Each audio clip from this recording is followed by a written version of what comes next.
سؤال: ما حكم تعرض للعلماء بشيء من السب والاستهزاء والسخرية والتكذيب؟ هو على خطر من الردة.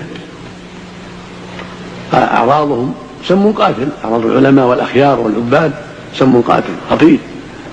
الواجب على من بلي بشيء من هذا أن يبادر بالتوبة، وأن ينصح من يراه مقصرا، أو يوعز من ينصحه إذا كان لا يستطيع النصيحة. أما هتك الأعراض والسب هذا ليس من خصال أهل الإيمان.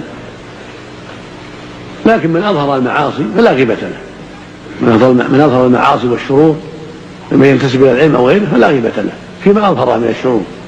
لكن سبهم وهتك أعراضهم بدون حق هذا هو البلاء العظيم، لأن هذا فيه تنفير للناس من قبول دعوتهم، تنفير للناس من استفتائهم، تنفير للناس من التأسي به بالخير، فخطره عظيم، وهو من صفات الأشرار ومن صفات أعداء الأنبياء، ولا حول ولا قوة إلا بالله. نعم.